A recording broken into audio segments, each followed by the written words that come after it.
The Family Life Kids Corner podcast is made possible by listeners like you. What you up to, Travis? I've been experimenting with AI. Really? To do what? I was thinking it might be cool to have a computer to do the intro for the Kids Corner for a change.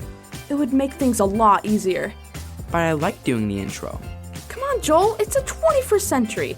Sit back and relax and let the computers do it all. On second thought, how hard is it to press a button? Do you think she will allow it? Who knows? We can only ask. Well, here goes nothing. Your Majesty, an audience? Step forward. My daughters always have an audience with their queen. What is your request? Our great queen of ants. Our guard ants have taken custody of an intruder. And did they do away with it? No, Your Majesty. He has pled for you to hear his case. Case? He's an intruder! You know our laws. Excuse me, pardon me. Sorry, little fella. Your Majesty. Greetings and adoration to you, ma'am. A quite impressive place you got here. Ant engineering at its finest, if I may say so. Am I right? What do you want, Mr.? I'm a grasshopper. The grasshopper, if I may be so bold. As for what I want, I'm asking for an asylum. Asylum? Is he crazy? Not that kind. I meant to be welcomed and protected in these chilling times. Chilling times? Yeah, it's freezing out there. It's winter, after all. I see. And what can you do for your keep? My keep? You're not just going to let me in? This is an ant colony, not a charity. I say, if he doesn't want to work, he'd make a mighty fine feast. He does seem like he would feed a few dozen larvae. What? No. What kind of work do you need done? Digging! Yeah, digging. I've never dug before. Well, then what have you done? Oh, well, I'm more of what you might call in the entertainment business. You mean songs and stories and stuff? Ooh! I see. Well, if you can't dig, then for your sake, I hope you've got a good story for us today. All right. A good story. How about this?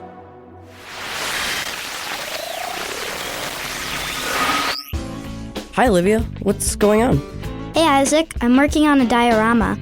Oh, what's that? It's like a little scene in a box. My class is learning about fables. Those are old, short stories about animals learning lessons. Yeah, I know what fables are. So what scene are you working on? My fable is the ants and the grasshopper, so I was doing the party scene when all the ants are celebrating. Are they celebrating by eating the grasshopper? Did he fall into the fire again? He's supposed to be playing the fiddle, but the glue isn't holding him down. Okay, Olivia. This is all I could find in the art cabinet that might be helpful. Oh, hey, Isaac. Thanks, Chelsea. Are you making a project too? Nah, I'm helping Olivia out. Yeah, it's not as easy as it looks. It doesn't look too hard to me. Well, it's not your project, so what do you know? Fine. Give me that extra box and I'll show you the right way to do things. We're not doing things the wrong way. Yeah, don't be a jerk, Isaac. I'm just helping. You know, watch and learn kind of thing. Whatever. Come on, Olivia, let's listen to another program.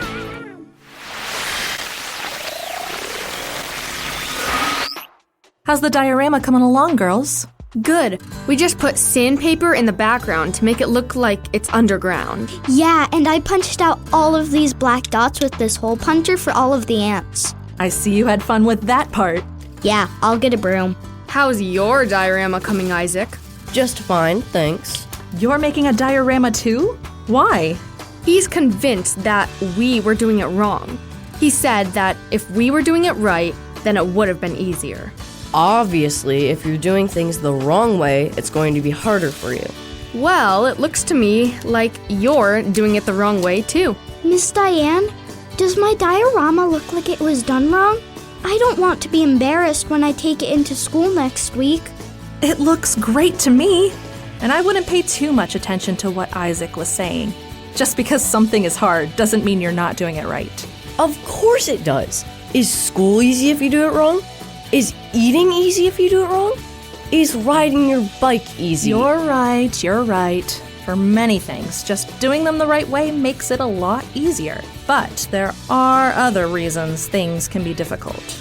Like what? Take your school project, for example, Olivia. You had never made one before, right? Yeah, it's my first try. There you go. Things are always harder when we haven't practiced ahead of time. But as we become more used to them, it becomes easier. See, I still think that's just because you're doing whatever it is wrong. As you practice, you find the right way to do it, and it gets easier. I've got one. What about weightlifters? Is lifting weights hard because you aren't doing it right, or is it just because you aren't strong enough? That's what I thought. Nice. I'm sure it's a bit of a mixture of the two, Chelsea. But it's a good example to show that doing something wrong isn't the only reason something might not be easy. But what if I told you there is something that can actually become more difficult when you do it the right way? That doesn't sound possible. Oh, it is. And we might have a drama script about it around here. Yay, I love drama scripts. But wait, doesn't Mr. Jacobs keep his dramas at his garage? Sure, but since the community center is becoming a new place for kids to meet up, he's been donating some so that more people can enjoy them. Let me go see if there's one that talks about this. Be right back. It's gonna take me a while to get used to that. Used to what? It's nothing. Just different is all. Would it be too different if I listen to the radio now? Quite the opposite. Start it up.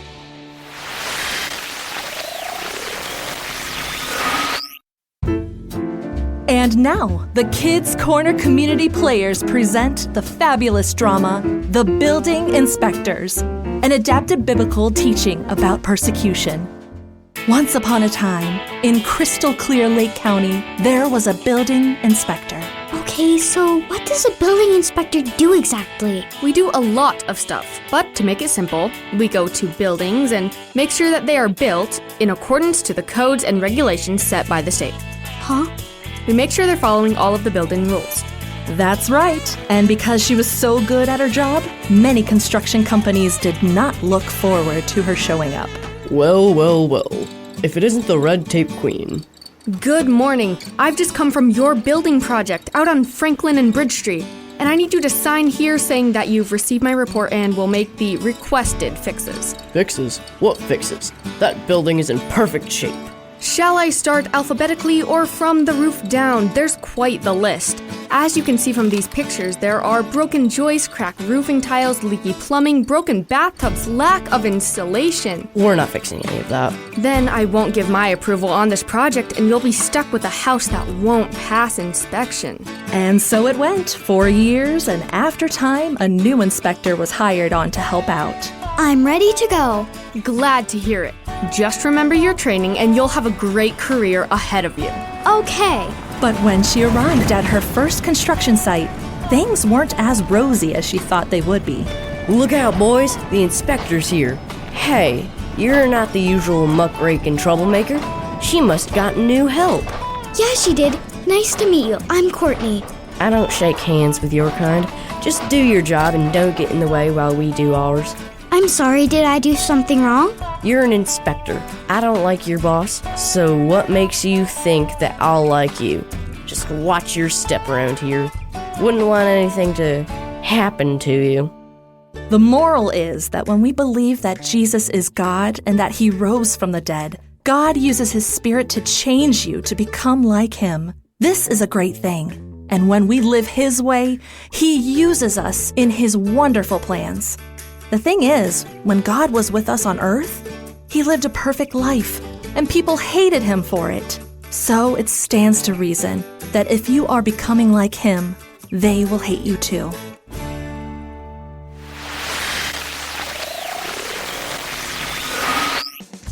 So, are you kids done with your dioramas? Huh? Oh, yeah, thanks. You all seem pretty thoughtful. Is everything okay?